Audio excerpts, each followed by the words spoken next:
What's up, everybody? Anton Kraly here, and if you know anything about me, you are well aware that I believe dropshipping provides you with the best chances of building a highly profitable, semi-automated online store, but that does not mean it comes without risks. So in this video, I'm going to share some of the most common dropshipping risks and how you can avoid them.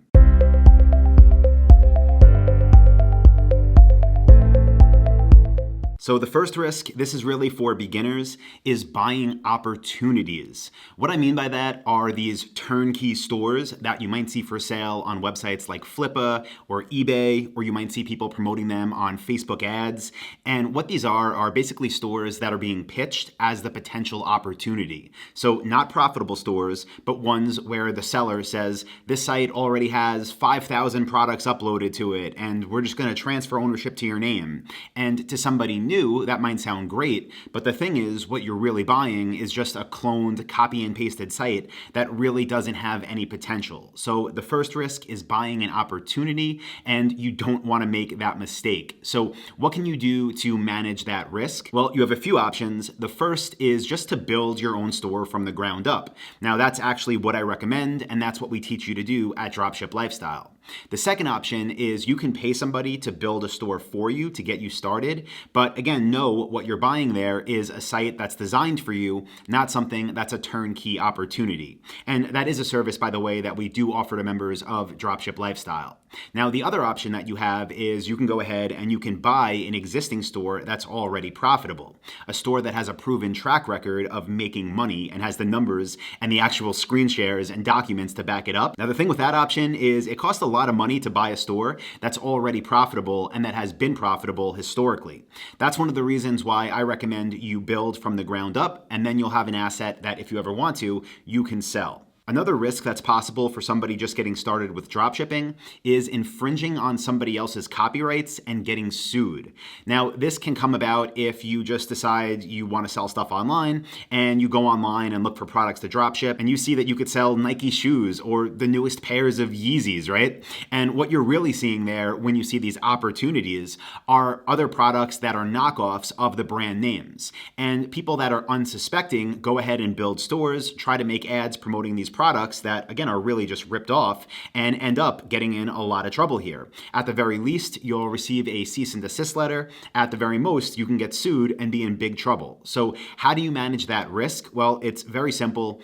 Only sell for brands that you are authorized retailers of. Now, this is something that, again, I show you how to do in Dropship Lifestyle, but what's most important here is that you're not just trying to sell for anybody and everybody. Instead, you're forming real relationships with the brands that you want to sell for.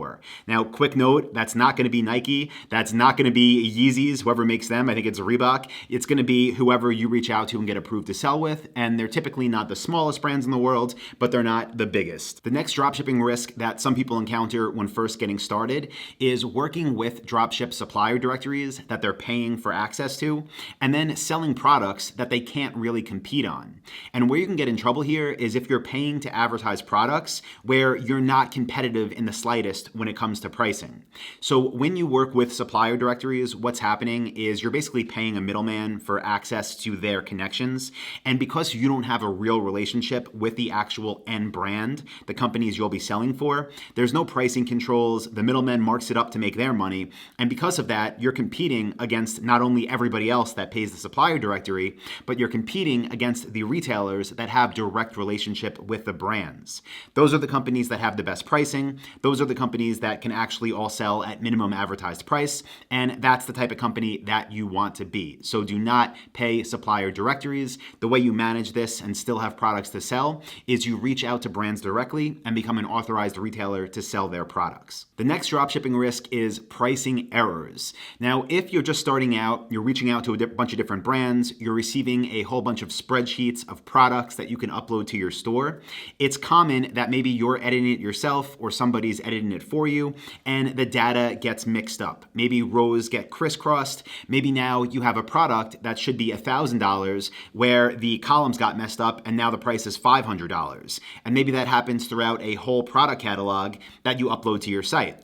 Now, the risk here is people see your ads for your products. They see, wow, this company's selling it for $500 when everybody else is selling it for $1,000. They buy it from you. You check the price. You realize it's a mistake. You message them and they are not happy. The way that you can manage this risk is actually really simple. Whenever either you are uploading products to your store yourself or somebody is doing it for you, it sounds obvious, but just make sure you spot check everything before you start running paid ads for those products. And with big spreadsheets, you don't actually have to look at 3,000 different lines of products. You can just jump around, maybe do every 100, every 200, and just make sure they match up with the data your supplier sent you. So again, you're not uploading products with pricing errors and getting sales that are going to upset customers when you tell them, hey, we messed up, we can't ship this. The next dropshipping risk that's important to know about is not knowing your margins. Now, I talk a lot about how we want our margins to be between 20 and 30%, ideally closer to 30, but that does not mean that if a supplier says, hey, this product, your wholesale cost is $1,000, that does not mean you should just list it for $1,300. In fact, the wholesale price that you're paying for the product to your supplier should be at least double as the price that you sell it for on your website. So if you were selling a product for $1,000 on your website, the price from the supplier for the product, the cost of goods sold, should be $500 or less. Now, the reason this is important is because you have other fees rather than just paying for the product. We offer free shipping, so we have to pay for that. We have to pay the 2.9% credit card processing fee. If we're running paid traffic, we have to pay for ads. Then we have our fixed costs like Shopify, any apps we use. So don't just take products from your suppliers, mark them up 20% and think you're making 20% because you won't be. You'll probably be losing money. So again, make sure you know your margins. The way you manage this is simply by looking at the numbers before you list anything on your website. The next dropshipping risk is working with what I call bronze suppliers. Now, bronze suppliers are suppliers that will just approve anybody and anybody that says, hey, can we sell your stuff? And these are not the suppliers you're ever going to make money with. Some ways you can identify them is they might charge you fees to either get approved to sell their products, or they might charge you a fee on top of every order to process it for you. Also, if they have faulty products or bad customer service, let's say you're communicating with them via email and it's taking them a week to reply to you. Let's say you Google their company name, their brand name, and you see a bunch of negative reviews. You can get an idea that that's probably a bronze supplier and you do not want to sell their products. The risks are obviously that they're probably going to be slow to ship. Their products are not up to par with what customers expect, so you will have refunds, and it'll just cost you money in the long run. So the way that you can manage this risk is do your research before getting approved with the supplier. Google their brand name, see what previous customers have to say about them, and then make an educated decision of whether or not you want to work with them. The next dropshipping risk that you should be aware of is not knowing your return on ad spend. This basically means how much money you can put into ads and what you're looking to get back out of it. Now, this is a very important number to know, and it's something you want to monitor from day one. For us, we want at least a 10x return on ad spend. What that means is if I spend $1 on ads, I want that dollar to equal $100 in sales. So for every $1,000 product that we sell, I'm willing to spend up to $100 to get that sale on paid traffic. Now, don't just go into this blind and spend money and wait and wait and wait and think one day sales are going to start rolling in. Instead, you want to actively be managing your ad account. And I refer to this as self-auditing our ad accounts. We do this every week. When you're first starting, every few days, maybe you want to get in there and check your numbers, but make sure you know what you want your return on ad spend to be, and make sure if it's not where you want it to be, you're adjusting your ads accordingly. Another dropshipping risk that you should be aware of is chargebacks. If you're not familiar with chargebacks, basically what it means is if somebody has a bad experience buying something, they think there was fraud, they think they got scammed, they can call their credit card company and say, hey, I got ripped off, I want my money back. Then the credit card company will basically take the money back from the merchant, that would be you, and they'd give it back to the customer, and then you'd have a chance to fight it. But either way, the money's going to be out to start with. You're going to have a negative ding against your merchant account, and it's just not good business. So chargebacks are really only gonna come in if you mess up, okay? So it is very possible to manage the risk from them. A couple things you can do to manage this specific risk. One is be responsive with your customers. When people email you, if on your website it says we respond within 24 hours, don't wait 3 days to respond to somebody's email saying, hey, where's my order? Because that's not gonna make them feel secure. That's gonna make them possibly contact their bank. Another thing you could obviously do is offer quality products. So again, don't work with bronze suppliers, do your research first. And finally, these chargebacks aren't always just from disgruntled customers. They also can come from real fraud. If somebody stole somebody else's credit card, order it on your website. Now, the way you can manage this risk is by using Shopify's built-in fraud prevention tool. And what that's gonna do is tell you how likely an order is to be fraudulent after it's placed on your website. So if you ever see anything that comes in that's marked as high risk, you're gonna want to, at the very least, double check it, do your due diligence, call the number on the order, try to research the email address and the address and see if it could be a real order. But if you're not comfortable at all, you think it is fraudulent, cancel the order, give the money back, and get rid of this risk of a potential chargeback. Another dropshipping risk that really could happen in any business is outsourcing to the wrong people. Now, if you're just getting started and you know there's all these things that you want done on your store, maybe you want it optimized for SEO, maybe you want somebody to come in and do content marketing for you, maybe you want to hire somebody for social media marketing. And by the way, I recommend, first of all, you do it all yourself until you're profitable. But if you have money and you think the best way to get these results is just pay people to do it for you, there are so many companies out there that will gladly take your money and won't deliver results, or will deliver results that are worth a 20th of what it is they're charging you. And I see this happen all the time with people that are just starting in business. They don't really know what specific tasks are worth in terms of outsourcing or hiring somebody to do it for you. So they overpay for work that really could be done for, again, a 20th of the price. So my advice for how to manage this risk is before you outsource anything, do the work yourself first. You don't need to become an expert in anything, but you want to have a working knowledge of every task before you pay somebody to do it for you.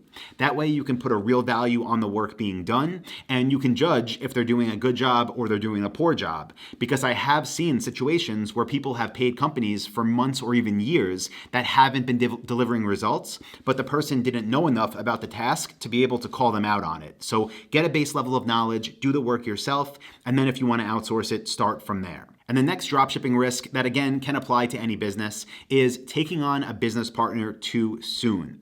So if you're just getting started, maybe you're part of online communities and you see other people talking about building their stores and you think, oh, you know what? I should partner with this person. Or maybe somebody private messaged you and says, hey, I'm building a new store. Do you want to do it together? And you don't know what you don't know. So you say, okay, yeah, let's do it.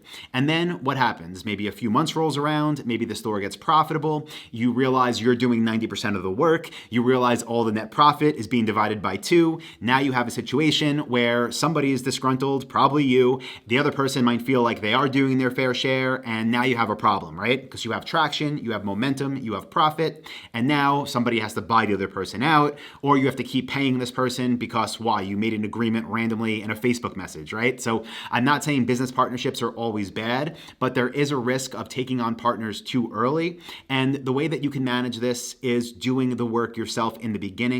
Even if you think somebody has a skill set you don't have, think about the cost of learning the, again, bare minimum and then outsourcing that task to somebody else versus years and years and years of splitting payments or profits of your store 50-50. So my advice, don't take on partners too early. Figure it out yourself, do the work, and maybe at some point in the future you want to have a partner. But please try it on your own in the beginning. In my experience, that's the way to get the best results with this type of business specifically. And again, even though there are obviously dropshipping risks, I do want to be clear that everything is manageable. When you have this knowledge, when you know this stuff that I'm talking to you about right now, you'll be able to make better decisions and not fall into these traps. You'll be able to manage all of the risk, and you'll have a much better chance of succeeding. So with that being said, as always, if you want to learn more about how we build highly profitable semi-automated stores, I highly recommend you go on over to dropshipwebinar.com, dropship shipwebinar.com, where you can get a free training from me that goes deep into how we build these businesses. So I'll put a link in the video description. You can click that too. And as always, if you got value from this video, please do give it a like, leave a comment below letting me know what your top takeaway was. And with that being said, I will see you in the next video. Thanks. Hey, what's up guys? Anton here again, and I hope you got some real value out of that video you just watched. If you did, you should definitely check out this one or this video right here. I do 2 new ones every week. You'll see a subscribe button right here. And if you want my free training that is 2.5 hours long of value with 237 niches, click this button right down here. It'll take you to where you need to go.